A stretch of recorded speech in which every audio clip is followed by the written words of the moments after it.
Class 5 अस्सलाम वालेकुम।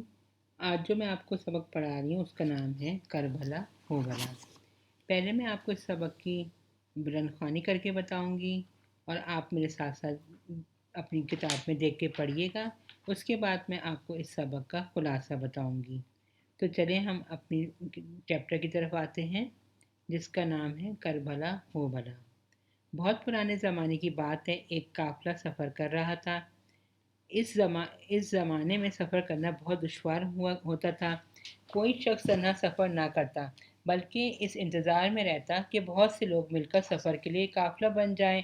फिर यह काफ़िला सफ़र के लिए ज़रूरी सामान इकट्ठा करता और उसके बाद सफ़र का आगाज़ किया जाता। आम तौर पर सफ़र पैदल ही किया जाता और मंजिल पर पहुँचते पहुँचते बहुत अरसा लग जाता। लोग सफ़र की तकलीफ़ बर्दाश्त करते, एक दूसरे को सहारा देते, अपनी मंजिल पर पहुंचते। ये काफिला भी कई दिन से सफ़र पर था। मैदानों, जंगलों और वीरानों से गुजरते हुए ये लोग एक ऐसी जगह जा पहुंचे जिससे आगे का सफ़र इंतहाई दुश्वार था। बात दरअसल ये थी कि अब इन्हें कोई इन्हें आगे बढ़ने के लिए पहाड़ों में बनी एक वीरान और अंधेरी सुरंग से गुजरना था, जहां रोशनी का नामो निशान तक न था। हवा का गुजर भी बहुत कम था, इसलिए सांस लेने में भी मुश्किल हो सकती थी। खैर, सब ने अल्लाह का नाम लिया और सुरंग में दाखिल हो गए। सुरंग में इतना अंधेरा था कि कुछ दिखाई न देता था। काफिले के सब अफराद सहमे हुए थे। अभी कुछ ही आगे बढ़े थे कि इनके पैरों में नोकीली कंकरियां चुभने लगीं। कंकर इतने ज़्यादा नोकीले थे कि चलना नहायत दुश्वार हो रहा था। इस ज़माने के लोग जूते या चप्पलों के बजाय चमड़े के मोज़े पहना करते थे। नोकीली कंकरियां इन मोज़ों में सुराख करके इनके पैरों को बुरी तरह ज़ख्मी कर रही थीं। ये लोग बड़ी हिम्मत और हौसले से आगे बढ़ रहे थे और दुआ कर रहे थे कि अंधेरी सुरंग का ये सफ़र जल्द अज जल्द ख़त्म हो जाए। अचानक इनमें से एक आदमी को कुछ ख्याल आया। उसने झुककर कंकरियों को अपनी जेब में भरना शुरू कर दिया। दूसरे लोगों ने पूछा, तुम ये क्या कर रहे हो? उसने जवाब दिया, कंकरियों को जेब में भर रहा हूँ, ताकि जब कोई दूसरा काफिला यहाँ से गुजरे तो कंकरियों की वजह से जो तकलीफ हमें हुई है इन्हें ना हो।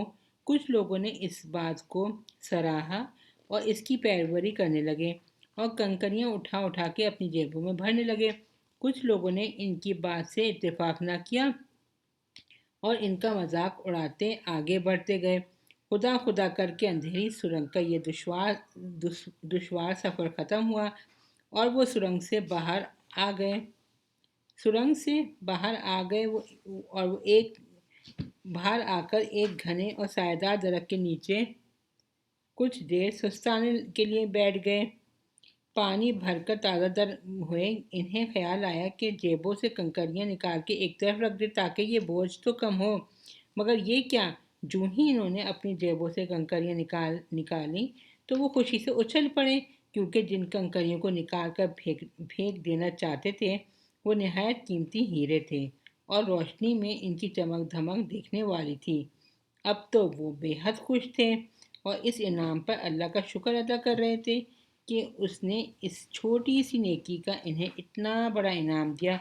जो लोग सुरंग में उनको मजाक उड़ा रहे थे, अब वो बेहद नादिम हुए और नादिम थे कि काश इन्होंने भी ये नेकी की होती। कुछ लोग तो दोबारा सुरंग में जाकर बात हीरे तलाश करने की बात की, मगर ज़्यादातर लोग ना माने, इसलिए वो दिल में पछताते हुए आगे सफ़र पे रवाना हो गए। सच ये है कि घर कर भला और हो भला।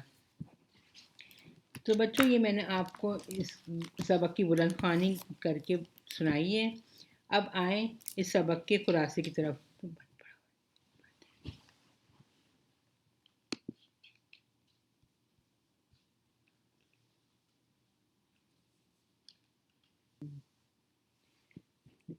एक काफिला सफ़र के लिए निकला। ये काफिला कई दिन से सफ़र पर था। फिर इस काफिले को एक अंधेरी सुरंग से गुजरना पड़ा, जहाँ रोशनी का नामो निशान तक न था। इस सुरंग में नोकीली कंकरियां पड़ी हुई थीं, जिससे काफिले वालों को चलना नहायत दुश्वार हो गया था और नोकीली कंकरियों की वजह से ان کے پیروں پر بری طرح زخم ہو گئے تھے۔ اچانک ایک آدمی کے دل میں خیال آیا کہ اس نے جھک کر کنکریوں کو اپنی جیب میں بھرنا شروع کر دیا۔ دوسرے لوگوں نے پوچھا، یہ کنکریاں جیب میں کیوں بھر رہے ہو؟ تو جواب دیا کہ جب کوئی دوسرا قافلہ یہاں آئے گا تو اس کو اتنی تکلیف نہیں ہوگی۔ کچھ لوگوں نے اس کی بات مان لی اور کچھ لوگ اس کا مذاق اڑانے لگے۔ جب یہ لوگ سرنگ سے باہر نکلے تو انہیں خیال آیا کہ جیبوں سے کنکریاں نکال کے ایک طرف رکھ دیں۔ جو ہی انہوں نے اپنی جیبوں سے کنکریاں نکالی تو خوشی سے اچھل پڑے، کیونکہ وہ کنکریاں نہایت قیمتی ہیرے تھیں۔ دراصل یہ اللہ تعالیٰ کی طرف سے انعام تھا جو اللہ تعالیٰ نے ان لوگوں کو دیا جنہوں نے دوسروں کے راستے میں سے کانٹے ہٹائے تھے، تو اللہ تعالیٰ نے ان کی اس نیکی کا اتنا بڑا اجر دیا۔ اسی لیے تو کہتے ہیں کہ اگر ہم کسی کے لیے بھلا کریں گے تو ہمارے ساتھ بھی بھلا ہوگا۔ تو بچوں، یہ تھا اس سبق کا خلاصہ۔ شکریہ۔